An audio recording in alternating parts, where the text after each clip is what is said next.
Napatay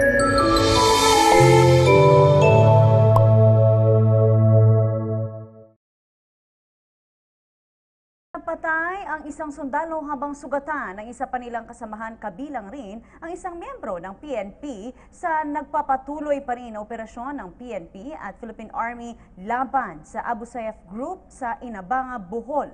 Ito ang kinumpirma ni PNP Chief Director General Ronald Bato de la Rosa. Kumuha naman tayo ng karagdagang detalye mula sa aming kasamang si Kirby Cristobal. Kirby?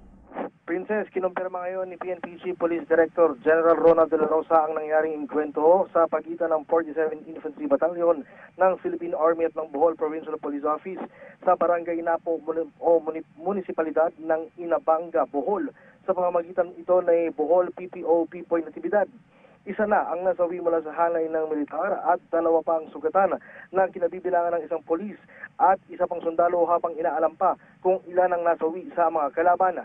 Pinaghihinala ang miyembro ng Abu Sayyaf ang nakabakbakan ng puwersa ng gobyerno makaraang makarecover ng pump boat na siyang posibleng ginamit ng mga ito.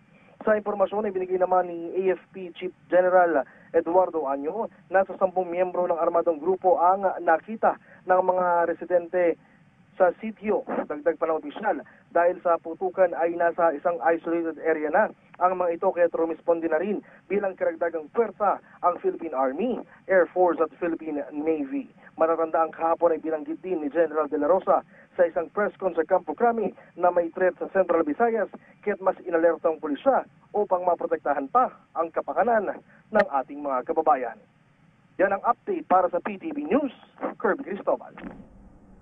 Maraming salamat, Kirby Cristobal. At yan po naman ang aming mga nakalap na balita at impormasyon para sa PTV Newsbreak. Ako po si Princess Habiba Sarip Paudak.